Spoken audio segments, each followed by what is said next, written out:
Listen, I got a few minutes with you today, and I always debate what I'm going to ask you about because there's a million things I want to talk to you about. But for today, I love the movie The Game, which is David Fincher's The Game. And I wanted to know if you could share a little bit about what it was like working on that. And did you get along with Fincher's method of doing a lot of takes, or was it something that was difficult for you? It was difficult for me. I love David. The experience was great, but he pushes you to the limit. I mean, he just, because he sees stuff that you don't see that makes him want to try it again. But I knew I was in very good company and quality. So you try to do it, do the best you can, but it is exhausting. It is exhausting. And I've never worked with anybody quite like that who does as many takes. You've produced so many different projects, and I'm curious, throughout your career, was there ever anything that you really tried to get made that you couldn't for whatever reason? And it's like, one of those things that still like sort of haunts you. Like, I wish I could have made that. Yeah, I had the option on Tom Wolfe's novel, A Man in Full, which was a great story. It takes place in Atlanta, Georgia, most of it. And I just could not get that across the line. And I find myself thinking about that over the years. I'm still haunted by it because I think it's still timely and may still try to get it going. My last thing for you before we get into Kominsky, which is fantastic. You directed an episode of The Streets of San Francisco in the 70s. And I believe that was your only time that you directed something. Was directing something that you ever thought about doing after that? Or was it like, okay, this is too much for me, I don't want to do that? No, I really wanted to direct, but because I had the success as a producer after Cuckoo's Nest came out early in my career, and I was able to have a big producing career, most of the time with me having the final cut in terms of contractually.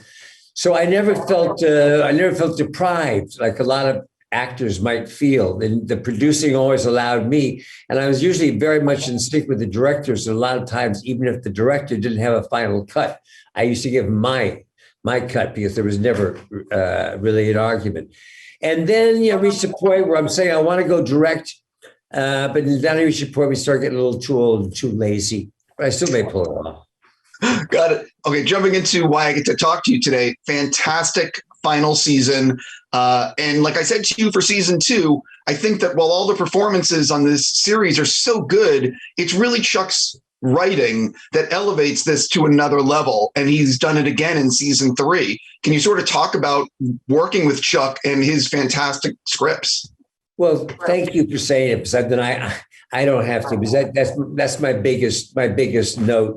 I mean, the writing is the foundation, whether it's television or movies, that is the foundation everything is built upon. And from the very first episode that Chuck sent me to, when he offered me this show, I was just blown away by how good the writing was. And I think it just elevates everybody.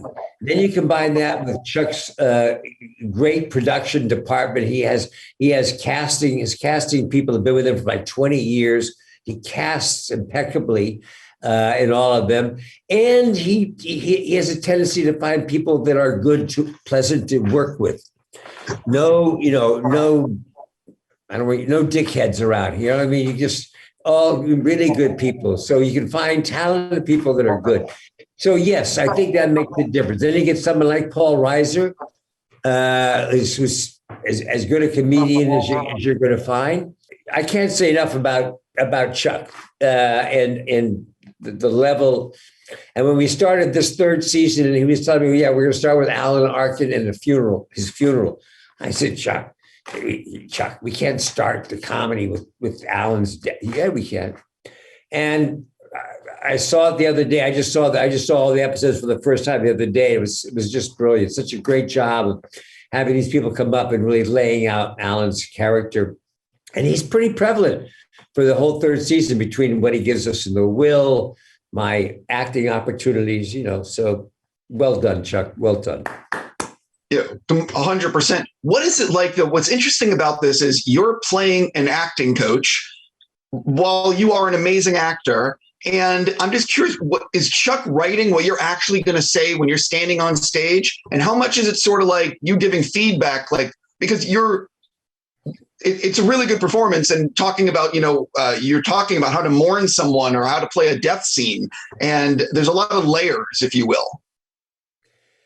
I give all the credit to Chuck. No, he got no feedback from me as far as dialogue or tone. Rather, it was me really trying to learn to just these beautiful presentations and speeches, and trying to find the correct rhythm and all of that. I'll be eternally grateful to him. He made this a wonderful, wonderful experience.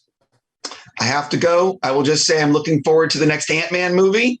And thank you so much for answering my questions, and have a fantastic day. Good to see you again. My pleasure.